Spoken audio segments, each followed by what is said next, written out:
The broadcast is now starting. All attendees are in listen-only mode.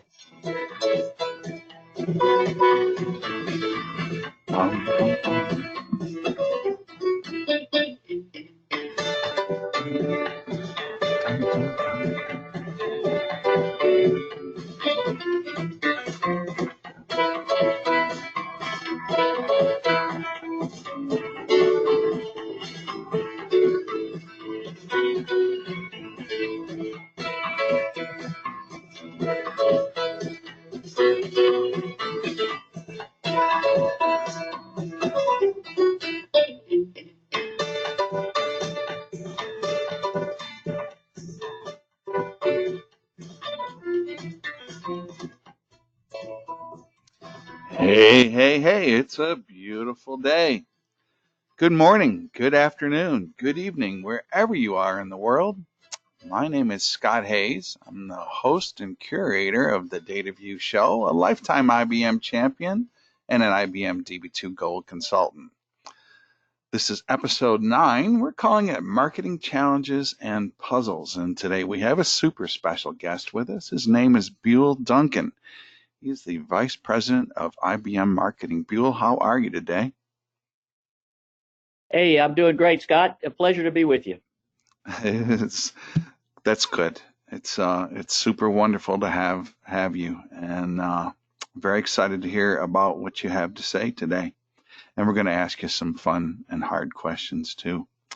Tell us something personal about yourself, Buell. Help our audience get to know you a little better.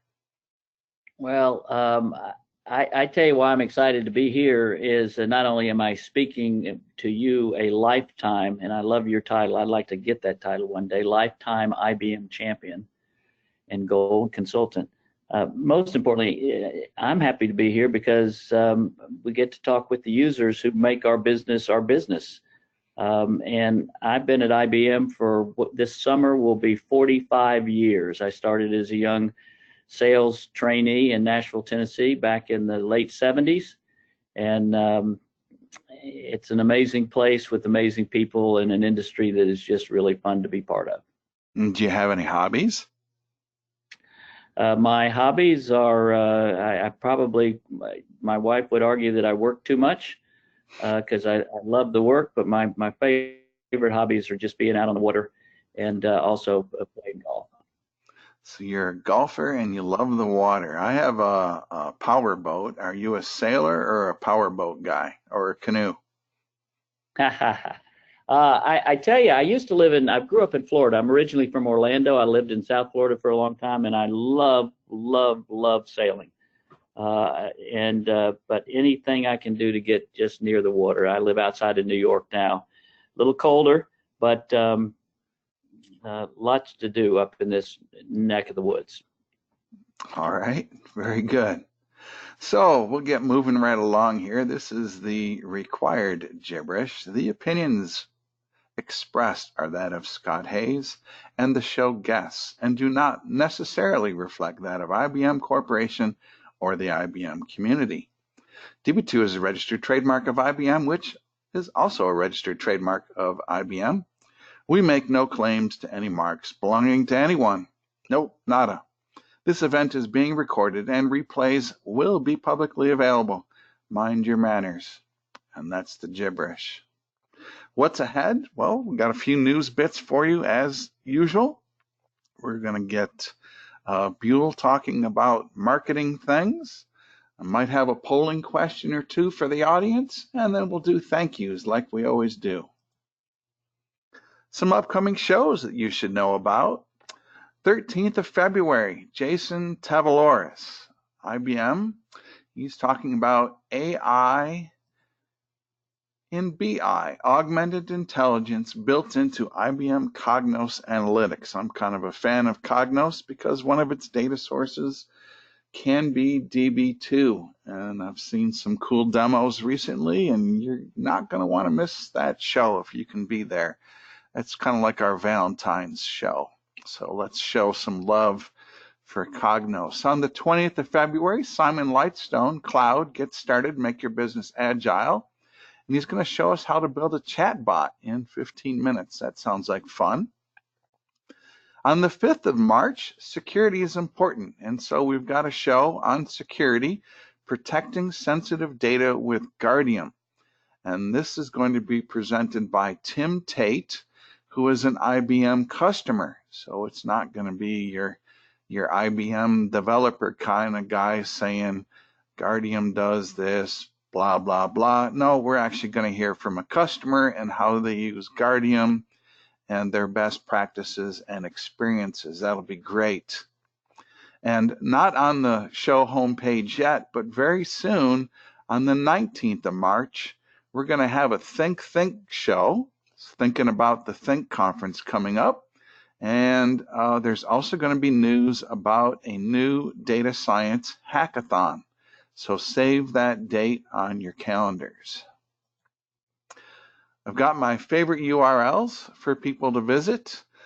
Swing by ibm.com/community and join the IBM community if you have not yet done so.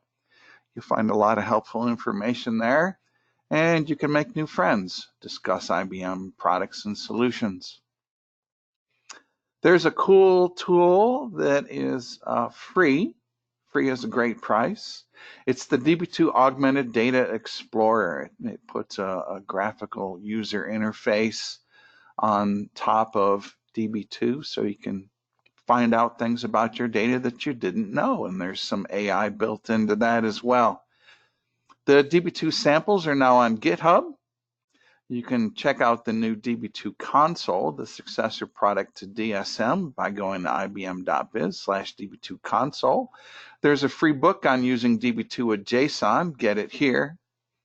Make sure you're checking out idug.org, register early and save. There's, you don't want to miss the savings there. And June 7th to 11th, Dallas, Texas. About 3 hours drive from my current location. It's going to be great.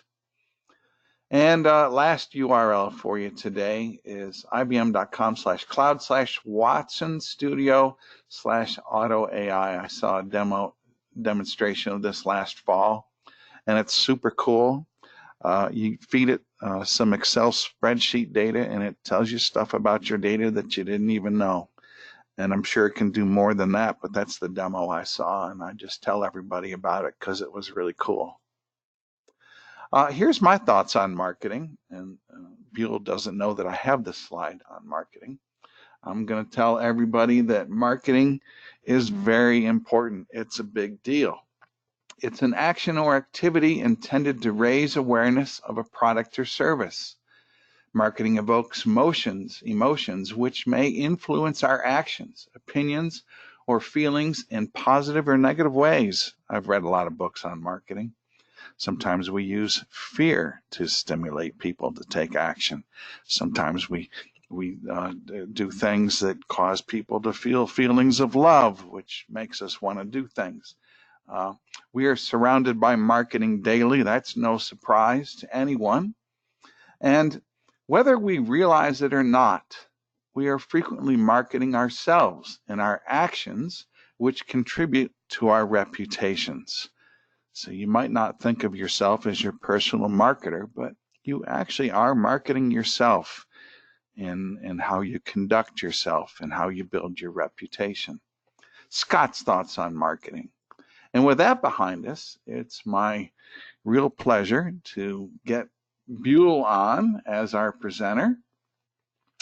Buell, I'm going to click that button to make you the presenter. Okay. Great. Great. I have been made the presenter. Show the main screen. Here we go. So a little bit more, Scott, thank you very much. And you are doing great work, man, with the, and particularly the shows that are upcoming, I think. And I'll stress now, and I hope I'll remember to stress it again, how important Think is for all of our clients and particularly our users to get hands-on. You see this chart, and I want to frame it that there's no news probably to anybody on this call, but it's the industry that is really looking more than ever at data fueling digital transformation. Literally every company now trying to find ways to better leverage and utilize machine learning, AI. We feel fortunate that by virtually every measure, Watson continues to be the leader in AI. And what we're going to talk about today is, as clients move to cloud in this hybrid environment of workloads and applications and data being in different places, what is it about AI in particular that is driving so much change and transformation in the industry? Now, from a marketing standpoint, and I like the chart that you showed earlier, from a marketing standpoint, there is an age-old challenge. By background, I will be clear, I am not an expert professional in long history in marketing. I've started in IBM and came up mostly through sales and have had roles around the world, including for a while the general manager of IBM's AS400 business. I've been in marketing in our software business, responsible for it globally since 2008. And I must say, if I had $1 for every product person who asked me, and sometime every client who asked me, to look at what are you doing for marketing of my individual product, of my new feature that I'm about to introduce. And the request is inevitably, I'd like to review the marketing plan for my widget. And of course, I'm assuming that it's a full end-to-end plan that includes television advertising at the masters.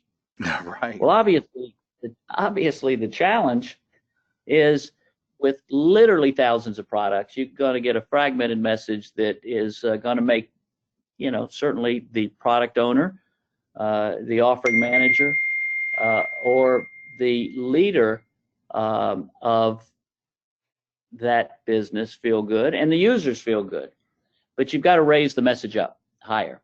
So our point of view in this environment of data, AI, and hybrid cloud is the way to do that, and I got to figure out how to make this screen move, is to really understand how do you talk about how the piece parts fit into this bigger picture. So if you go to this chart, you'll see that enterprises are accelerating their journey to AI, and there's enormous data that supports that. And you see some of it on the right. I've only got a handful of charts. And the story that I want to try to portray through these charts, and then we'll open it up for your questions and any discussion that you would like to have, is how do we talk about capabilities and value? And the point of the message is not that your companies and enterprises are moving in this direction, which they are, but it's that you as a user, you as an individual developer, data scientist, in your role play the most critical role in this journey as your companies transform. So what can IBM do to help you in your role be more successful? And to do that, we've got to have a very clear point of view backed up by real value add that is clear, is compelling, and is differentiated, and we've got to tell the story in the right way. So the first premise is that enterprises are accelerating their journeys to AI, virtually every company in the world, and it is the user and the operator that is most essential to enabling that to happen. IBM has a very unique point of view, and we call it the AI ladder.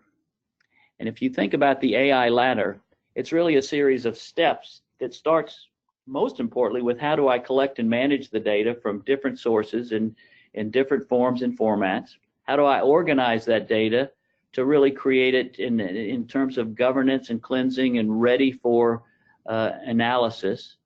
How do I analyze that and then begin to build with trust and transparency AI models and do it in a very clear, prescriptive, and secure way? I'd like to think that we have a very proven, we hear this from our clients, and we take many ways to find that out through working with analysts and surveying with clients and getting very engaged hands-on with our customers. I like to think that we have a proven methodology to really accelerating this journey to AI. Now, it's built on top of some exciting new offerings. that are getting real traction in the market, like Cloud Pak, most importantly for data on top of OpenShift. So as companies are modernizing the way they build and deliver software, the way they analyze challenges, the way they transform themselves, at the heart, and whether it's Google or whether it is Microsoft or whether it is AWS, but at IBM, our experience, both in the database business, in the analytics business, and with Watson, we believe puts us in a very unique position to bring value to clients. And it all starts with talent and skills and how we can help support our end users. That makes a lot of sense. That's a great slide. At the heart of this, and is back to this idea of, you're trying to talk about how businesses transform and customers are wrestling with how they do it, and yet they want the choice. What are the products and the offerings that form the basis of that? And of course, there's nothing that is more important to this journey to AI than an open information architecture that's based on Db2 and on top of Red Hat and OpenShift. And there's nothing, Scott, that's any more important than getting the base and the foundation right. If the data is not right, if it's not complete, if it's not thorough, if it's not captured, regardless where it lives, and managed in a way that you can use it effectively, the AI models will never be worth anything. And so we think that Cloud Pak for Data is a way to accelerate this journey, to simplify the management, to make it cloud native and containerized, the applications and the data. And of course, the benefit to customers is that it can run in any environment, where the data sits in any environment or it can be deployed on a single platform, Cloud Pak for Data, on top of OpenShift on any cloud. Now, I just have a couple more charts, Scott, because I want to get into the marketing of this. So I talked about the story of AI, and I'm going to end by showing you a little television commercial that we did for AI. And that's the highest level of marketing. But underneath that, you cannot walk away from the components, the offerings themselves that make up, the building blocks of our strategy and our business. And these are things that we invest in an ongoing basis to support the end users. So we can help you help your company as you continue to improve your skills. Because, you'll hear all of us say, certainly I feel very strongly about this, your success in the end is our success. And without providing value back and forth, this absolutely does not work. So you see some of the things that we do, and I'll show you just a flash through some things in terms of education and classes, and again, an opportunity to stress what Think is going to do. We'll have probably 15,000 customers in San Francisco in May at Think. It'll follow the Red Hat Summit the week before in San Francisco.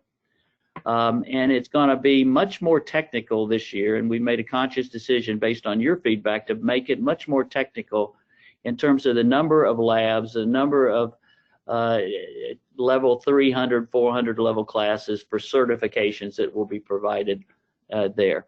But we don't wait for Think. We have them around the world, and you see an example here. Blogs, mostly technical blogs. What are we doing, and what are the best practices to help that we're finding from our customers to accelerate this journey to AI? What are the components of a modern data platform? What are the misconceptions of big data and analytics? So an ongoing, constant technical delivery of blogs to continue with, not to just get our message out, to help build the skills of IBM users. Same thing would apply to videos. Same thing would apply to videos and how we tell it through customer stories. Look, one thing that everybody knows, I would expect, and that's why I need to make my comments short here, Scott, is you're so much better off having customers tell the story for you rather than the company or the vendor talking about what they do. In the end of the day, we are only as good as the success that our clients can achieve. One cannot blow one's own horn. No, everyone tries, and I'm probably as guilty as the next person, but But clearly part of our marketing strategy, and not just strategy, but the way we do it, is we've got to have customer stories that are credible. And obviously that will make a much bigger difference than anything that we could say about ourselves. So I'd use it as an opportunity to ask you where you feel like you've got some success, and I'm sure you all do, to share them with us, and would very like to help promote it if that's something that would be of interest. Now, finally, and my last chart is obviously we have a very active engagement plan with the analyst. I personally am the senior partnership person with Forrester, representing IBM. Rob Thomas, who I hope you all know, who leads IBM's data and analytics business, and one of the strongest leaders I've ever worked with in my career. Rob is responsible for the relationship with Gartner. And we're very actively engaged in how do we work with analysts, both large and small, to make sure we're not only getting our message out, but truthfully, more importantly, getting their feedback of what they're hearing from clients. You know, everybody. So all of those. Everybody in our. Sorry. No, you go ahead, Scott, please. Everyone in our audience is a micro analyst. Amen. Hey, that is so true. That is so true. So what I tried to do, if I were to summarize, is to say that our focus is where the puck is going as it relates to cloud and AI. The entire company is aligned against that, whether you're in our services business, our systems business, or our software business. But we talk easily about cloud and AI, and we have things, and I'll show you in just a second, that kind of highlight the broader Uber successes of that. But we can't forget that they're the building blocks that underpin all of this.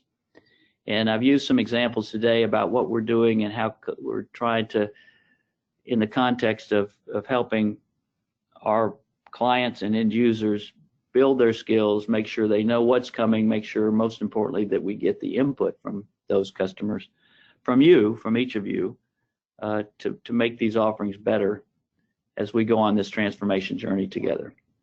Now, I know you got some questions for me, Scott, but before we get into that, let me show you kind of a big picture here, if I could, of something that I think is an example of how you tell the broader story, but then, as you saw just a second ago, how you go much deeper into the individual elements that make this bigger story come to life. Let me play this. All right. On the red carpet, I want to help fans get to know their favorite artists, not just what they're wearing. Problem is, I can't get to everything. But on Grammy.com, fans can. Because IBM Watson is analyzing the red carpet live. All right, is everyone ready? Welcome, everyone. With Watson, AI serves up insight after insight, so the fans get the best stories behind the music.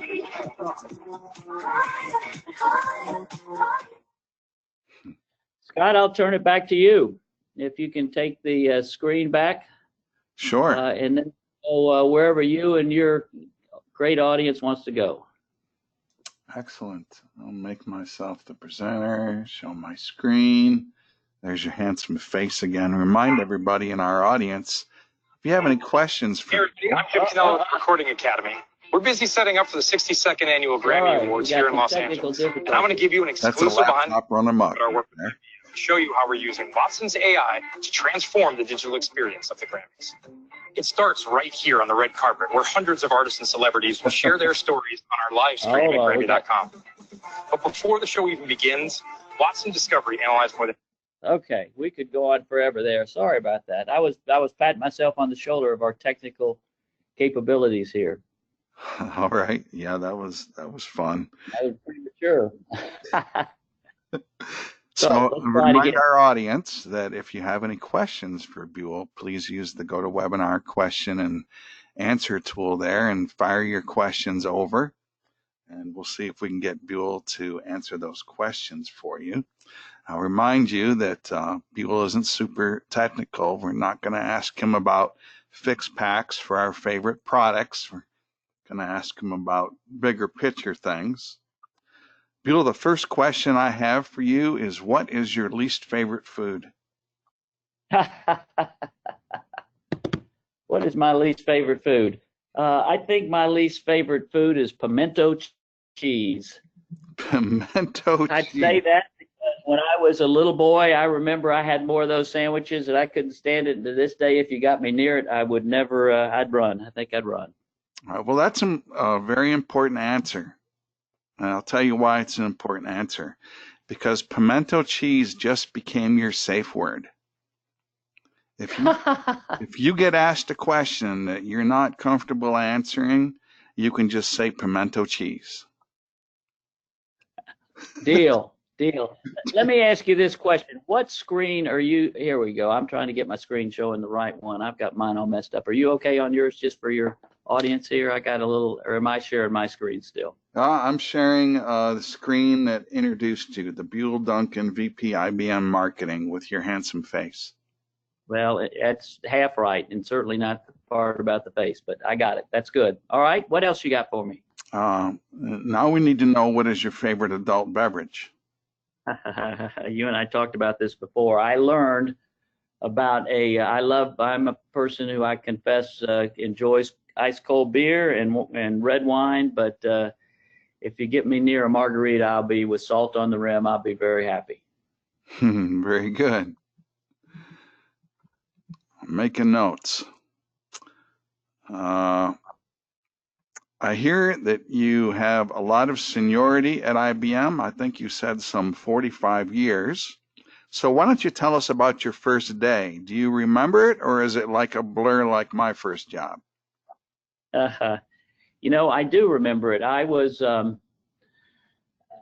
had interviewed for a sales position at IBM when I was a senior, the spring of my senior year in college, and my first day was 2 weeks after I graduated undergrad, and I felt like I looked pretty good going to work. I had a tie on and a sport coat and a pair of slacks, and my branch office manager came up to me that morning and said, "We're glad to have you here."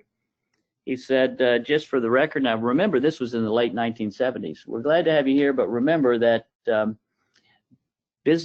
dress at IBM is conservative business attire. That means a dark suit and a white shirt." And then he put his hand on my shoulder and said, "Don't worry about it. I'm sure you'll have it taken care of by tomorrow." And I remember that so well because I didn't own a suit. And I asked him for the afternoon off and to borrow a credit card. So remember the first day very well. So you bought your suit. You know, and the way we dress is part of how we market ourselves, right? It's all about that impression that we're trying to convey. Yeah, I think, truthfully, I do think that first impressions, but impressions are always so important. And one of the things that's interesting, and people ask a lot about this, is IBM a conservative company? Well, it certainly has evolved dramatically over the years. And what is interesting, if you ask me the last time I wore a suit or a tie to work, I would have a hard time remembering. Now, if I'm calling on clients, and I have an opportunity to call on many customers, if I'm traveling in your meeting, I have a business meeting in Japan, it's certainly more formal. But quite honestly, if I'm working in most places in the world on IBM Business, I'm probably wearing, sometimes I'm wearing jeans. And I'm an old guy. I can tell you that the business is transformed to, fortunately, I think, how it should have. And I'm sure you all see it in your companies. So how has the IBM culture transformed then over the recent years? It's becoming more casual, or is it still formal, but we dress different? Well, I think culture is so much more than how you dress. One thing that has not changed at IBM is the whole notion for a culture that is one of trust and one of respect. I'll tell you, and this is something I'm really proud of, this business. If I had, I've said this to a lot of people, if I had $1 for every time someone has said to me, what is it about IBM? Why are you still there? When are you going to retire? And I'm really clear on this. I'm not, I feel super strongly. Look, this is a special place. Look, I hope everyone feels this way about the business they work in. It's not, IBM doesn't own this, but for me, it's the people you work with. It's the kind of people and the respect they have and the way they work and the commitment to doing things right and trust. But the other thing for me, and having been the privilege of being here, is you get a chance to work in so many parts of the company. I've been in the systems business. I've been on the client side of the business. I've been working in California to Washington to Miami to Paris. You get a chance to do so many things, and as a result, you're learning every day. I, for one, not being a person who came up working at an ad agency or being a speech writer, I'm not a professional marketing person. I recognize that. I have a pretty good understanding of business, and hopefully I have a very good understanding of client needs because I was in sales for so long. Scott, in the end of the day, the greatest thing about marketing is the complexity of marketing. People wouldn't understand that. It is science and art, tightly wound together. And to me, I feel like every day is trying to solve a giant Rubik's Cube that is not solvable. And you get a little closer and a little closer, and as a result, you learn something every day, and that's what makes this job so great. Then there's still that red square that belongs on the red square side. Some days you want to take out your pliers and take it off and say, okay, I got it all but now it's broken. Yeah. What was your favorite job you've had at IBM besides your current job? You listed a few things. I've been lucky, and I must say I do love this job that I'm in. I've been in it about 10 years now.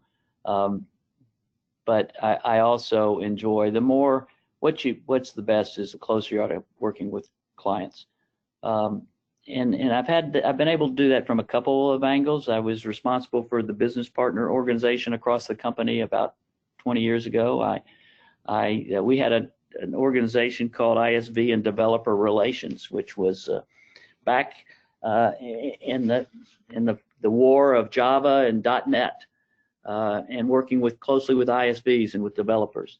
And so there's no one I would say is, I can honestly say this: I've never had one that I haven't had the great fortune and good luck to really not enjoy. They've all been good because they've been different, and at every stop you're just continuing to learn. All right, I'm gonna pitch you a question from our audience. Somebody who is clearly passionate about the product that they work with, and I'll read it to you. It says, can we get an official IBM Twitter account that is focused on name of my product? In this case, it happens to be Db2. Would love to have this as part of the active Db2 community on Twitter, but we hear the IBM marketing prevents that. So what I will say is let's go look at that. I'll go, and I say that not in a kind of a sloughing off the question. It's a really good question. I understand why it's important. It's a massive user community. And I think it's a very fair request to go take a serious look at what we try to do. And this is the science of marketing, and you just have to kind of trust me on this one because it is true. If you have too many social media accounts, they work against each other. Interesting. So let me give you an example. If I showed you that television ad that ran on the Grammys, the same day or the next day or whatever day within a day or two, we ran a similar ad for on the NFL during the playoffs for AI with Fox. But they were the same topic and delivered through the same media. If you start having too many different social channels, just like if I put television ads up for everything we do, you're going to lose the impact and the effectiveness. What you want to do is, starting at a higher level, drive awareness and consideration. And you all, I'm sure, probably all know this. From that awareness and consideration, responses. From that responses, then starting to engage along a journey to help serve up and target very specifically and almost personally, personalization the kind of capabilities that a client, and you can get there very quickly, that the user is interested in.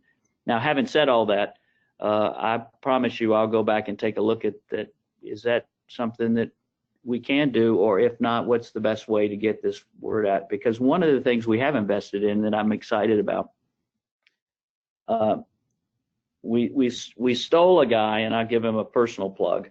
We stole a guy named Marius Chiorta, who I am crazy about. We stole him from Oracle about, I don't know, 3 or 4 years ago, to come in and help us really get more structure about the community approach that we take in building communities and connecting. And that's, this program we're on is kind of one of the outcomes of the work that Marius has done. Exactly. I think everything we do around community marketing, and when you say, hey, a huge community, perhaps our biggest is Db2, let's go look at dedicated social media accounts, and either way we'll come back to you with an answer of what we'll do and specifically why or why not. A little while ago, you said, your success is our success. And I've often said in my keynote presentations that the number one thing that a person can do to be successful is to be helpful. And I think you reiterated that point. And you also talked about the importance of data. And one of the things I've always said, one of a favorite Scottism, is one cannot appreciate what one does not know. And so I've always compelled people to try to do a good job on their status reports, because that's the only legitimate opportunity you have to blow your own horn. But, you know, that just illuminates the point that you made about having good data and quality data and organized data. I'm wondering what career advice you might offer to IT professionals in our audience. Well, you know, as long as your audience recognizes the truth, which is the advice is probably worth what you're paying for it. I got plenty of it. But let me come back to that and say the importance of data. I want to go back to your point first, and then I'll talk about my free advice. Look, think of this. This is really so true. There is no profession that I can think of in the world that there are more experts who don't do it, who don't have an experience in it, and I mean than marketing. And the example of that is everyone has seen a television advertisement. Everyone has seen the name of a product. Everyone has an opinion on a better way to do marketing. And you know, frankly, the only way I am sane is I have spent a lot of time in other parts of the business. And so when the sales leader tells me that, you know, let me tell you, I don't like this marketing campaign at all. And I say, well, look, let's talk through it. And then afterwards, I'd like to go review your sales plan. And so what we do, you got to take the emotion out of this, and you got to take the subjectivity out of it. And the only way to do that is with data. And that's what businesses are doing today. The value of AI in this massive move to take advantage of AI, and therefore the critical need for trusted data that we can put into models that work so companies can make decisions, is because without that, you're guessing. And again, my example is there is absolutely no better than you guys should all come live and walk in my shoes, because I got some funny stories to tell you about folks who are expert at marketing, and it's not quite that easy. All right, so that's just an interesting little thought. You asked me the question, did you say I think it was career advice? Is that what you asked? Yeah, do you have career advice for IT people? Yeah, I have my youngest son is 23 and he's a software developer. And I give him a lot of advice, and the fact that it's free, he gets no choice. He has to accept it. But the advice I would give him, I would give myself, I give team members that I work with every day. In the end of the day, it's so important to keep currency of your skills. I think the combination between the value of skills and, if you'll excuse me, I think equally important is the value of your attitude that you bring. In terms of, I say to people, look, you show me a person who is passionate about what they do. Secondly, a person who is creative in the way they do it and come up with ideas. And thirdly, who is collaborative and have that basis of skill. The sky is the limit. And so my advice, and I believe me, Scott, I have a lot of meetings with IBMers who want to talk about their careers. And look, in the end of the day, everyone has to have some degree of intelligence, or they wouldn't be here. Everyone has to have integrity, or they wouldn't stay here. But the differentiators to me are this passion for what you do, because people will see it. And secondly, are they coming up with creative and new ideas that you say, man, I would have never thought of that. And that will change the direction of the business. And thirdly, the people want to work with them from a collaborations point of view. Those are the elements. And if you spend 98% of your time, and I'm giving a speech I've given 10,000 times over the years, if you spend 98% of your time honing your skills and honing the elements that I talked about, and spend 2% of your time letting people know what you aspire to do, it's amazing how things work out. A lot of people kind of get the ratios behind and want to spend all their time talking about how they're, how fast their career is moving, as opposed to how about doing your job in a way that people are going to be wowed by. So pardon my preaching. My children would say they're all sick of hearing it, but I feel pretty strongly about it. I've often said that job security isn't who you work for, but it's what you know and your reputation. And you mentioned attitude. There's another little saying that I've subscribed to in the past and still believe in, and that is that your attitude determines your altitude. How high are you going to go? Yeah, I think that is so true, and honestly, more than, you get caught up in the heat of the battle of the project one is working on and the deadlines and et cetera, and sometimes you forget that. And again, I'll come back and say, quite honestly, that's something that IBM takes so seriously, and working at a company like this, and I know there are many companies like this that take this so seriously. It's the way you treat others and the way you go about getting your job done. It makes an enormous difference. I have lots more great questions for you. This is just a fascinating conversation. And again, I'm appreciative that you're here today sharing your thoughts with us. What is your favorite thing you learned or did in all of your IBM years? That's a pretty broad question. That's two questions, I think, learn and did. In all of my years, I think from a personal standpoint, it is really the relationships and the people that I've worked with, and frankly, a lot of it is getting a chance to see the world. I grew up in Orlando, Florida before Disney. I worked at Disney when I was in college, and to me, I went away. This shows you what a rube I am, I guess. I've lived in Connecticut and New York, worked in New York for 25, 30 years, the last 30 years. But I went away to college in Nashville, Tennessee. And when I went off to school at Vanderbilt, I felt like I was going to the end of the world, because after all, it was on the other side of Georgia. So one of the privileges is really getting to see the world and working with great people. And that, in a nutshell, has got to be the highlight of my time in this great company. I think I'm thinking about IDUG and what involvement in IDUG has done for me. I've had the opportunity to visit cities all over Europe and go to Australia several times, New Zealand, and it was because of my involvement with the IDUG community. And so you're right, in your careers, you can have great opportunity to experience things. I got another question for you. I'm going to ask this one from our audience. What is IBM's highest priority? Hardware, software, or services? And remember, you have your safe word.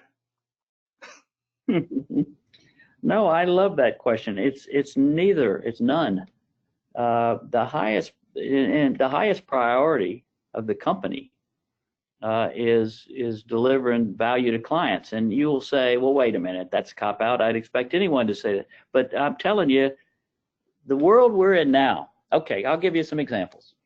I spend, as I mentioned, I get a chance, and I love meeting with clients, because I'm sitting in a conference room in Armonk, New York right now, and you cannot learn much in a conference room in Armonk, New York, unless you're having the chance to talk to clients.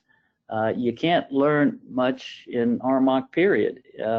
You've got to get out, and last I checked, all the customers are out in the geography somewhere. So I think, oh my goodness, now I've lost track of what your question. Tell me your question again. Now I'm drifting on and I'm going on too long. What's the question, Scott, again? Hardware, software, or services? Okay. What's the big one? Let me give you the big one. The big one is, you cannot. Every customer is talking about transforming their business, and they're moving to Agile. I met with a client at a large financial services firm in Atlanta. The client said, our competitors are able to get their products to market, their new products to market, in a matter of weeks. It takes us a year. We've got to redo all of our IT systems. And so we are into a discussion on cloud. We're into a discussion on data. You can't talk to a customer about hybrid cloud or cloud without talking about the data strategy of that company. You can't talk to them without talking about security and what is a platform in a private cloud environment that gives the most security. And you certainly can't talk to any client without talking about the skills, challenges that they face. So what I just described is something in every customer discussion, which is, how do I deliver the change I need to my business? And I need to do that addressing capabilities from software, from systems, and from services together. And one of the true things that IBM, I think, is in the midst of doing right now, it's in the midst of changing the way we incent our people, the way we educate and train our people, and the way we focus our teams on delivering more the overall solution versus, I'm just here to talk to you about my piece part. That's why they're all important, and where their value is delivered is when we bring them together. I think that was a very good diplomatic answer and an honest answer. I have another question for you. Did you have a chance to talk to Arvind yet, since he was named CEO? And did you or will you make sure to remind him that the keys to the world are data and AI? Smiley face. Oh, I love it. Arvind has been my boss. I've worked with Arvind for 10 or 12 years, very closely, and he's been my direct boss for the last 3. Yes, I have talked to Arvind since the announcement. And I think all of you know, I would be shocked if you didn't know, that his background at its heart is around data. He's played important roles in the software business under Steve Mills. I also worked for Steve for 10 years. He's played important roles in our data and information management businesses. He's obviously run research, where he's one of the smartest business people and technologists you will ever meet. That should not be lost on anybody, the importance of a move of putting a technology person as CEO of the IBM company.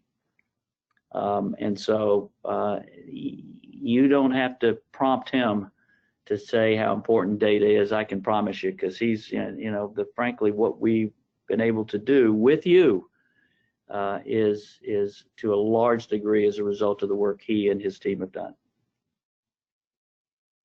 Very good. How will IBM make our lives awesome? Well, there's a follow-on to that is, and how is IBM getting the word out about that topic? Every company, as you all know, is going through change, and probably the biggest change, I think, is fair to say, is moving to the cloud. And what IBM can do in the cloud environment that companies are moving to, and that you all are doing the heavy lifting for, and the, you know, that goes back to, you are so critical to this journey. And so what IBM has to do is continue to focus and invest and realize that success is determined by the success of our customers. And that means delivering the products, and we've really refreshed the, one could argue, almost the entire product portfolio. Cloud Paks is a great example of that. We are building new capabilities. We're enhancing the IBM public cloud. We are continuing to really accelerate the momentum with AI for the enterprise. You're going to see some huge announcements coming up at Think around AI for the enterprise. And I think it's going to affect all of you in a very positive way. So what we can do to make, you know, all of our lives awesome is continue to deliver innovation, and candidly, and this is, I think, to a large degree on our team, make sure we do a even better job in getting the story out. Mm-hmm. You mentioned Think, and that's a great segue to another question. What should people know about the Think conference? Why should people go to Think?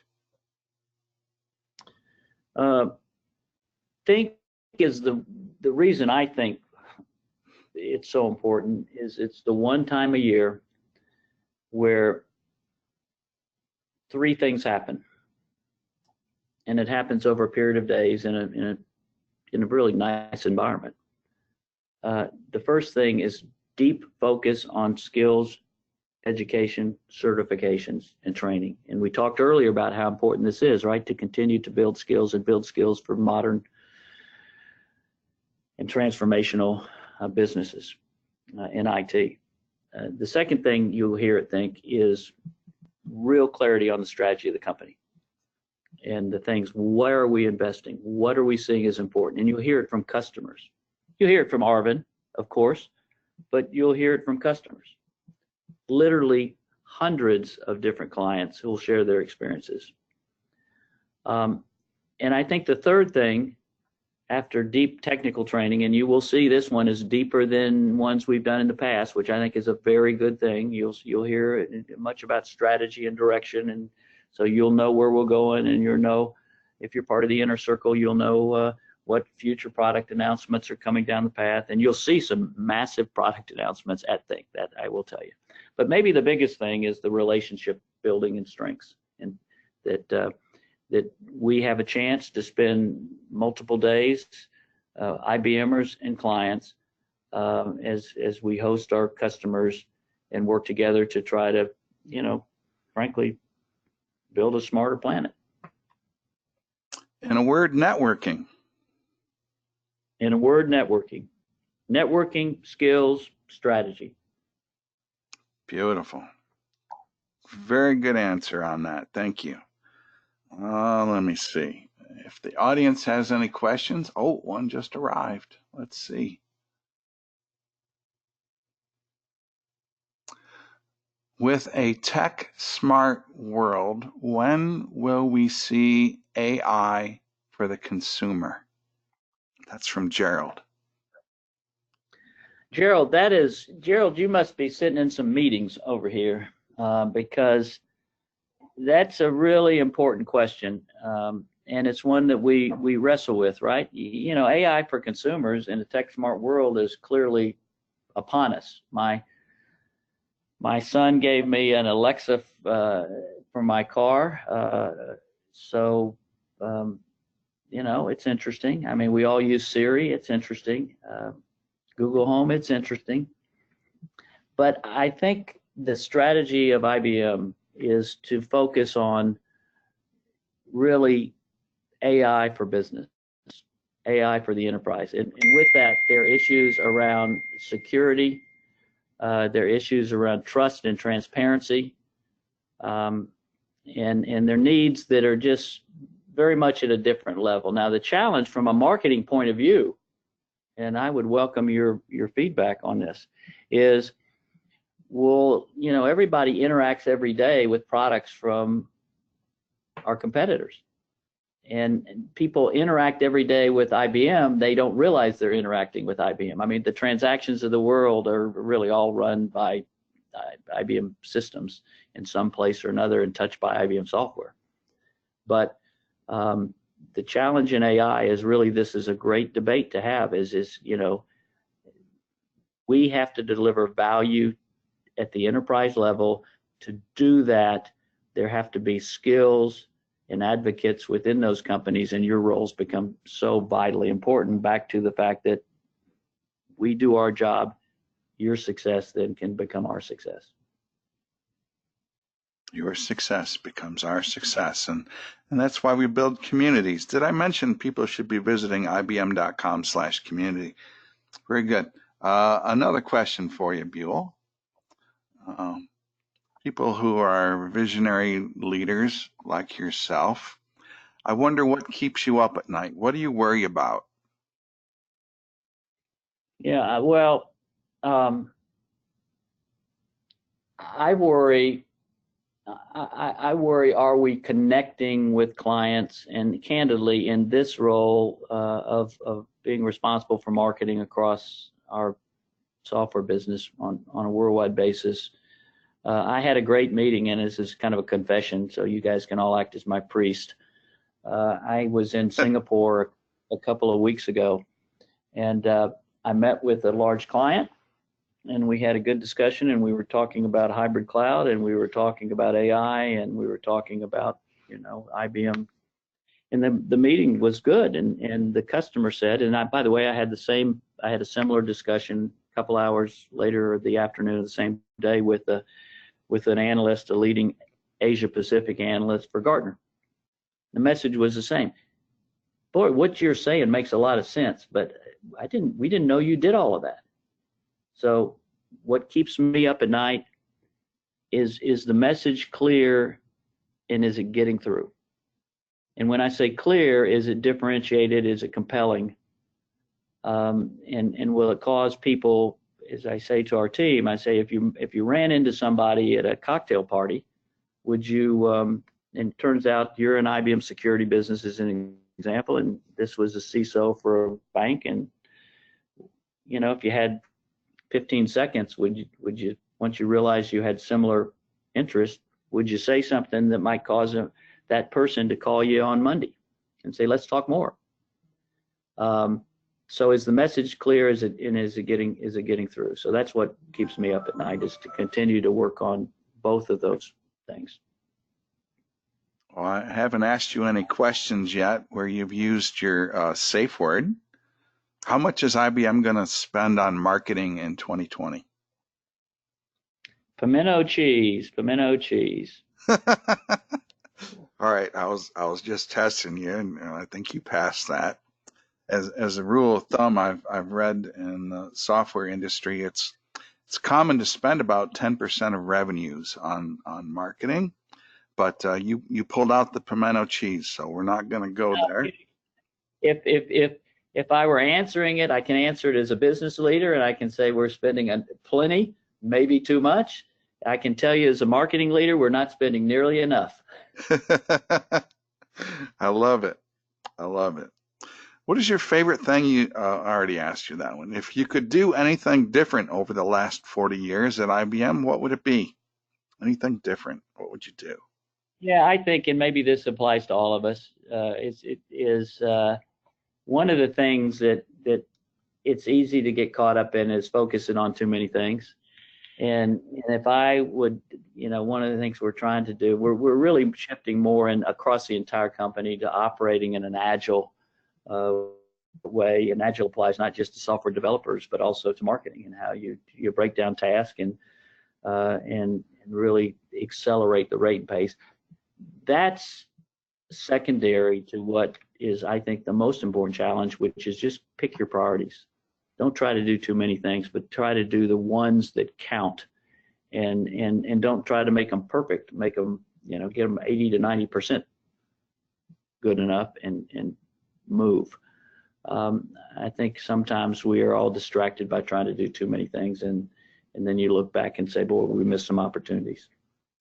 I love that answer. Thank you so much for that answer. I have a friend that has a tendency to focus on too many things, and I'm going to extract the audio clip of that and send it to my friend. You're right. Focus is important. Right. And I think, truthfully, if you want to know the strategy of IBM, it is to get 380,000 people lined up around two things. And the two things, as my friend Scott Hebner likes to say, is two sides of the same coin. And that is this journey to cloud and to AI. And what are the things that have to happen to help our clients get there not only faster, but more securely, in a way that allows them to differentiate their businesses from their competitors. Is it true you're not going to retire for another 25 years? No.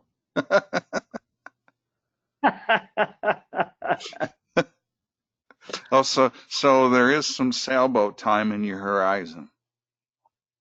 I hope so.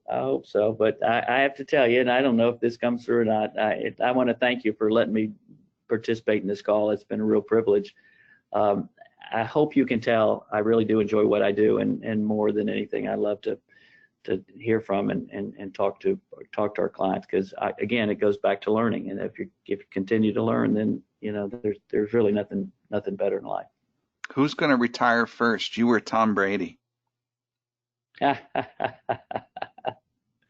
Well, in that context, there's probably only one of us that matters, and it wouldn't be me. Gerald in our audience says he wants to see Watson drive his car. So that's kind of interesting. I would like Watson to help me do my grocery shopping so I can pay the least for my groceries.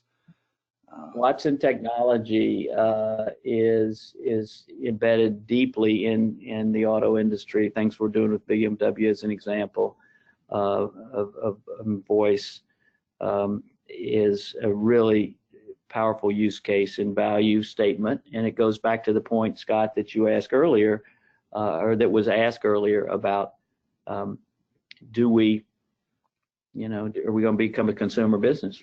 Well, it is in all those things, and just as it's in Watson Assistant into call centers, but we're wrestling with how do we brand it in a way so more people realize the interactions that they're actually having. Okay, well, so I see the quick poll. Got one polling question out. Our good-looking audience is responding now. This is my marketing work, right? I'm trying to help build the IBM community, and I want to know what my most effective ways are to reach people so that I can focus on doing more there. Going once, going twice, closing the poll, sharing the results with everybody. And it looks like I've got a tie between the DataView Show newsletter and the IBM community site, with some influence from the DataView Show homepage. I'm surprised to not see any Twitter or LinkedIn. I did a little bit there. Usually that has a better showing, but that's okay. And I have another polling question, which I'll ask. Of course, people have already been asking you questions, which is great. Did you learn anything today? Asking our good-looking audience if they learned anything today. We usually let polling questions go until 80% of the audience responds, or 30 seconds, whichever comes first. You're such a fascinating individual with an amazing career. I don't know how people couldn't have learned something today. I think it's really important that people are thinking about marketing themselves and marketing their companies. That's job security is what you know, your skills, and your reputation. And people have asked me, how do you become an IBM champion? And there's a good answer to that, is you share what you know. You do it by speaking at IDUG conferences. You do it by writing blogs, maybe produce some social media content or some videos. I bet Buell or Buell's team would love to hear with you if you want to do a customer success story, video blog, or white paper. I'm sure there's ways that you could get involved with that. But that's how you very much would love to do that. I'd love to hear from you on how we might be able to do that. All right, and here's the results, Buell. 100% of our very good-looking audience learned something from you today, and that's pretty cool for a non-technical show. Well, thank you guys. It's a privilege being joining you. I'd like to keep the relationship going, and I guess most importantly, let me, on behalf of all IBM, thank you for your business. Thank you very much. Well, thank you for joining us today. Thank you to our audience for being here. Without an audience, it wouldn't be as much fun. Thank you to our sponsors. The DataView show is sponsored by the IBM community. And you can always find your replays and show news at dataviewshow.com/news. And with that, we put our favorite music back on. And we wish everyone a happy day. Have a great afternoon, evening, morning, wherever you are in the world. Weekend's coming up. Have a really fun weekend. And Buell, I had a lot of fun. I hope you enjoyed it too. Very much, Scott. Thank you. All right. We'll be talking again. You're my new best friend. That's a wrap. My good fortune. See you later, guys. Thank you. All right. Bye-bye.